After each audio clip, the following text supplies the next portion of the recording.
басқармасы Қарқаралы ауданы Талды ауылының нөмір 19 жалпы білім беретін тілек мектебінің биология пәнінің мұғалімімін. Бүгін сіздерге мен трансляциялайын деп тұрған әдістемелік құралым жалпы жұмысын білім алушылардың ғылыми жаратылыстарының сауаттылығын арттыруға бағытталған биология пәнінен тапсырмалар жинағы. Бұл тапсырмалар жинағы 7-ші, 8-ші, 9-ші сынып, яғни көріктену бөліміне арналған. Мен енді бұл жаңағы іспен шұғылданғаныма 1 жылдың уақыты болды. Қарағанды облыстық әдістемелік кеңестің жанындағы эксперттік кеңестің алдындағы жұмысымды қорғағаннан кейін осы Бұқар жырау, Шет және де Нұра ауданының биология пән мұғалімдеріне трансляциялауды алған болатын. Бүгін осы сіздер, яғни Шешенқара жалпы білім беретін мектебіне трансляциялап отырмын.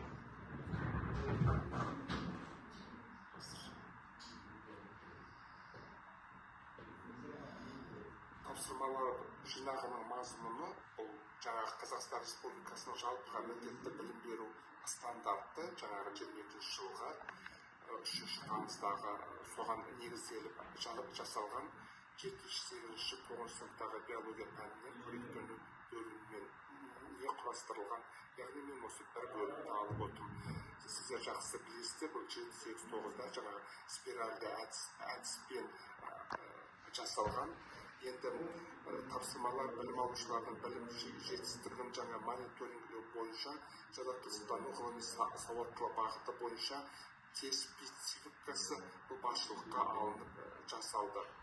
Енді сонымен бірге салауатты өмір салтын сақтау, өз денсаулықтарын күту, ауырмаудың жолын білу, ұзақ өмір сүру, өз денсаулықтарын қадірлеу және де басқа адамдарға денсаулық туралы насихат жүргізу үшін жасалған тапсырмалар жинағы 7-ші сыныпта біздің оқып отырған оқулығында Ачықұл мен Құрманғалиева мектеп баспасы 2017 жылға бұнда тарау деп көрсетіледі. тұрар организмдерді көріктену жаңағы 7-ші сыныпқа 10 тапсырма, 8-ші сыныпқа бұл Соловьева мен Ибраимова Алматы Алтамұра баспасы 2018 жылға бұл 4-ші бөлім көріктенуден 32 тапсырма. Ең көп осы жалпы 8-ші сыныптың көріктену бөлімінде екен.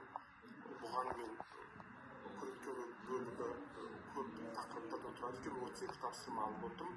Және 9-ші сынып бойынша Алтамұра баспасынан 4-ші бөлім көріктену бөлімінен 19 тапсырма алып отырмын. Енді осы тапсырмаларды қазір сіздерде қарап отырсаңыздар, бұл 9-ші сыныпта 13-ші тапсырма нұсқаулық, суретті мұқият қарап, берілген тапсырмаларға дұрыс жауап беріңіз. Адамның ас қорыту мүшесі беріліп отыр. Міне сандармен берілген түрлі түсті, енді балаға анық, көз әбден қану үшін суреттерді осылай алып отыр. Суреттегі 9 санмен көрсетілген шөгу сипаттама беріңіз деген сұрақ бар. Міне бала бұл жерде 9-ші санмен берілген қандай мүше екенін бұл 8-ші сыныптан біледі. Ас қорыту мүшесін жаңа рет-ретімен орналастырады. Онда 9-ші мүше қайсысы екенін айтады. Екінші сұрақ қанға инсулин, қандағы қанттың төмендеуі, глюкозаның гликогенге айналуы және глюкагон кері реакция қандағы глюкоза деңгейінің артуы, гормондар бөліп шығарады. Ол суретте қай санымен берілген деген сұрақ бар. Енді біз қолма-қол сұрақтардан кейін біз қолма-қол кері байланыс беріп отырайық. 9 санмен көрсетілген мүшеге сипаттама беріңіз дейді. Бұл қандай мүше еді? Айтып жіберсеңіздер.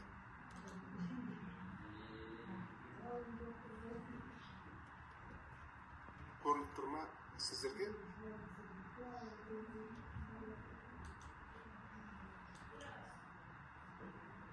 Мәриям, сіздің дауысыңыз естілмейді.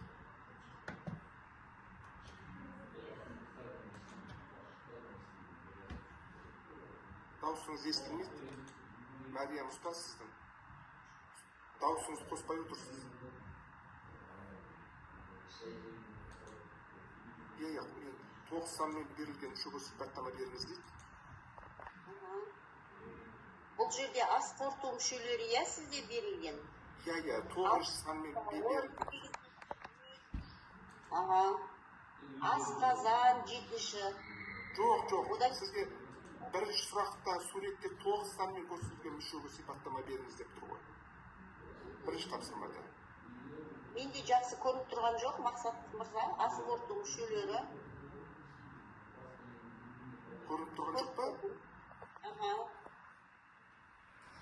Айта беріңіз. Жақсы. Одан кейін енді үшінші тапсырма 8 санмен берілген мүшеге сипаттама беріңіз. 8-ші санмен берілген мүшеге. Иә, жақсы. Иә. Иә, майларды адыратады, иә? Адыратады, иә.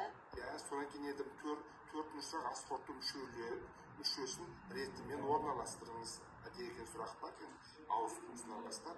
Енді бүкіл тапсырмалардың астында жауаптармен тұр, қарасаңыздар. Жауаптармен енді. Бұл енді балаға түсінікті болу үшін сондай тапсырмалар алып отырмыз ғой. Енді міне 10-шы тапсырмада бұл контекст беріліп отыр. Енді бұл жаңағы оқылым, айтылым, тыңдалым, жазылым, жаңағы білім дағдыны қалыптастыру үшін ғой, міне контекст, нұсқаулық, контекстті мұқият оқып, берілген тапсырмаларға дұрыс жауап беріңіз дейді. Міне өт липазаның да ұйқы безінің де белсенділігін арттырады. Ол өл бөлігін күшейтеді, ұйқы тонусын көтереді. Жалпы ішектің ұйқы безінен тоқ ішекке дейінгі, яғни толқы қимылдауында түрткі болады дейді. Сонымен қатар өт ішкі бүрлердің бетінде қабырғаралық ас қорытуға да қатысады. Бірақ өттің ас қорытудағы басты рөлі онымен аяқталған жоқ. Ол май қышқылдарының, демек майда ерғіштік кеда дәрумендердің сіңірілуі үшін қажет. Сонымен қатар өт ішектегі шіріту үдерісінің алдын алады. Пайдалы симбиоздық ішек бактерияларына зиян келтірмей, зиянды ішек микрофлораларының дамуын тежейтеді. Міне деген контекст беріліп отыр. Енді контекстті сізде спецификада қарасаңыздар өте қысқа және балаға түсінікті болу керек қой. Енді бірінші сұрақ, өт липазаның да ұйқы безінің де белсенділігін арттыру себебін түсіндіріп көріңіз дейді міне. Ал енді бұның жауабы қалай болады екен? Мына жерде астында сізде жауабы көрсетіліп тұр, иә? Иә, жауап. Ол сөл бөлуін күшейтеді, ұйқы безінің тонусын көтереді, яғни жалпы қимылдауына. Енді екінші сұрақ, өттің кеда дәрумендері үшін маңызын түсіндіріңіз дейді. Екінші сұрақта. Бұл жерде май қышқылдарында ерігіш дәрумендер бар ғой.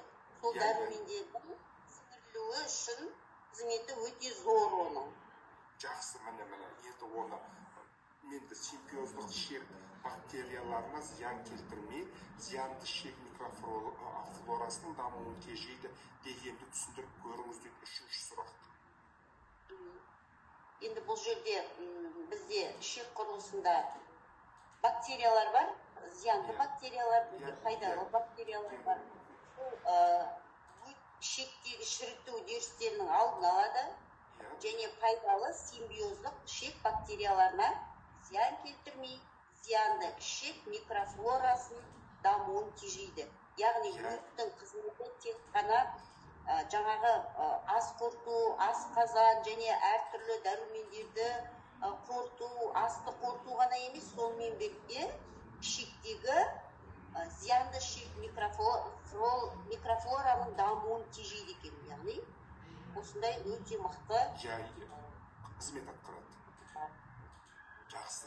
Өттің ас қорыту үдерісінің қалыпты жұмыс жасалуына қорытынды жасаңыз дейді. Төртінші сұрақта. Енді өт дегеніміз қазір өмірде де өтте тас бар дейміз, өт қанбай қалады және ол жинала тасқа айналады дейміз, иә? Балаларға бұл жерде өттің ас қорытудағы рөлін түсіндіріп және өмірмен байланыстыра отырып, қазір осындай аурудың өте көп екендігін және өт дұрыс жұмыс істемегенде бауырды май басатындығын, гепатоз ауруларының өте жиі кездесетіндігін айтуға болады. яғни өмірмен байланыстырып отыру керек. Өт ас қорыту үдерісінде қалыпты жұмыс істеу үшін дұрыс тамақтануымыз керек. Майлы тамақтарды тыс қолданбау керек. Себебі ол жаңағы бауырға да, жаңағы өтке де өте ауыр болады оны қорыту. Сондықтан да түнгі тамақ керек. Өт қалыпты жұмыс жасау үшін суды өз жаңағы нормасында ішу керек, және тамақтану да дұрыс болу керек. Дұрыс тамақтанудан барлық біздің ас қорыту мүшеміздің жұмысы тікелей байланысты. Дұрыс айтасыз, дұрыс айтып отырсыз. Енді біздің келесі сұрағымыз мынау 7-ші сыныптан беріліп отыр, қазір көрсетемін.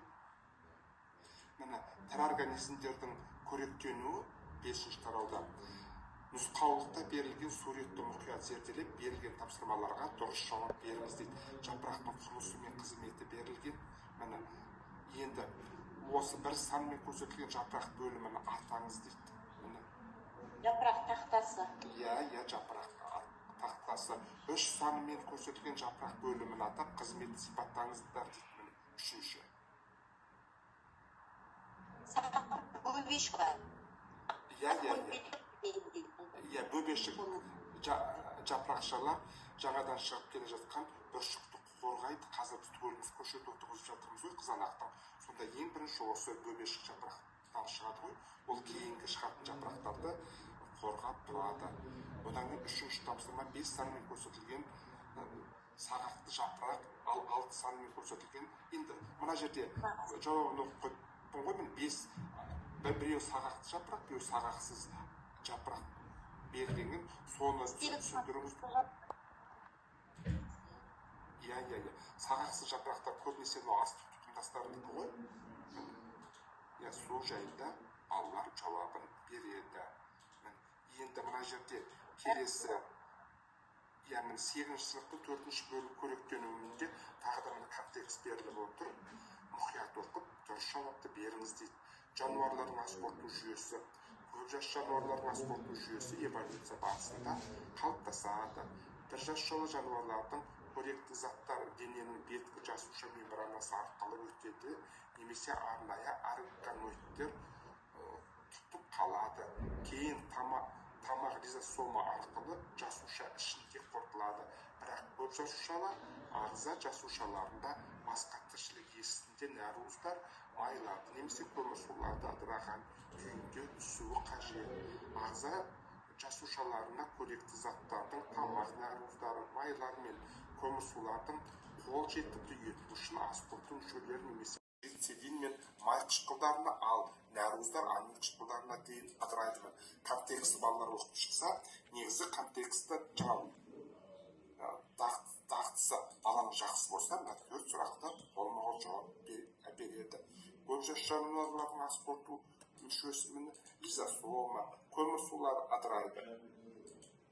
Қолдағы нәруыздар қайсына ыдырайды? Амин қышқылдарына, майлар ыдырайды, глицерин мен май қышқылдарына. Болмаған жауабын жаңағы жауап береді. Одан кейін 10-ші тапсырма, мына жерде 10-ші тапсырма беріліп отыр, 7-ші сыныптарда. Жапырақ жасушасының құрылысы. 1-ші сан мен 5-ші санмен берілген сілтемелерде не көрсетілген сипаттаңыз дейді. Мәриям Ұстаз, 1 мен 5 көрініп тұр ма сізге?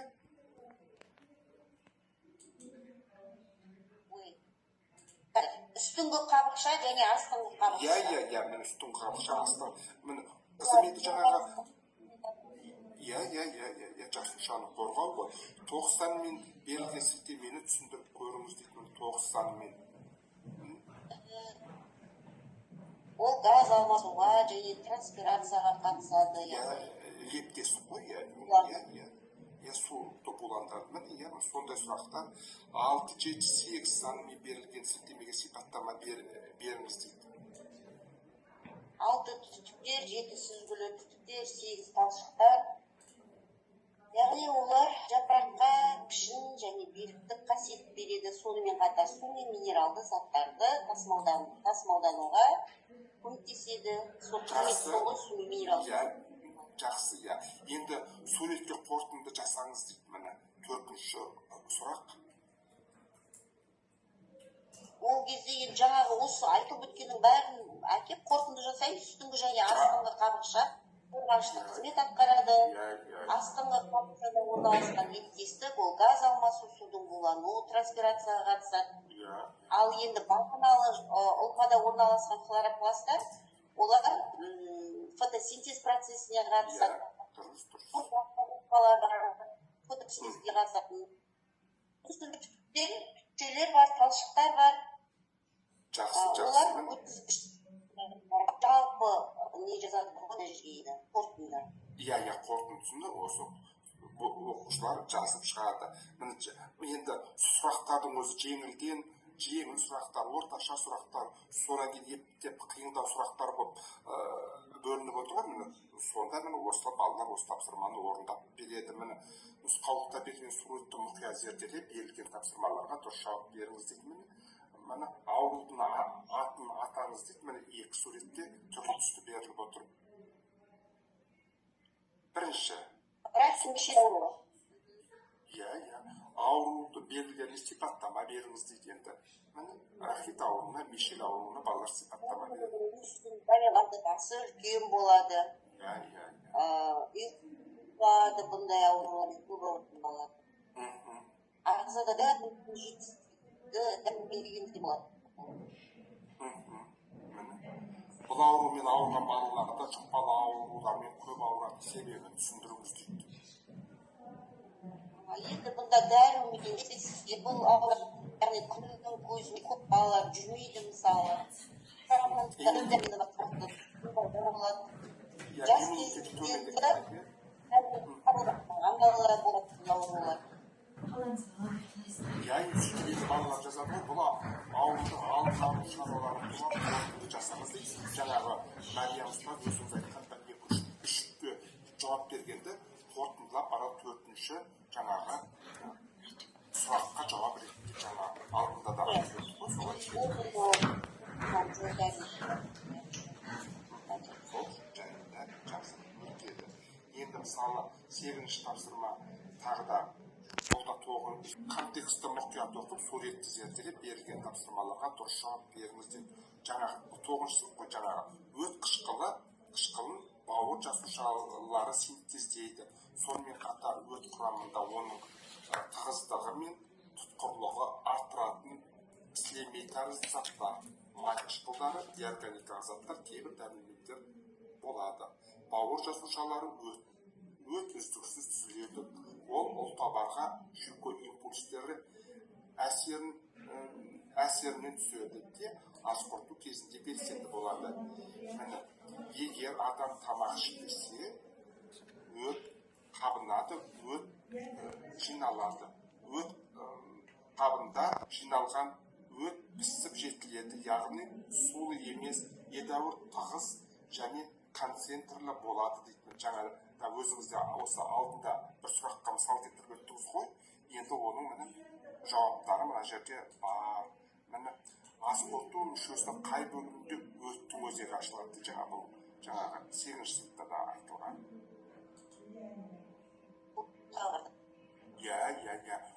Өттің шекке бөлінуі үдерісін белсенді ету немесе тежеу себептерін түсіндіріп көріңіз дейді.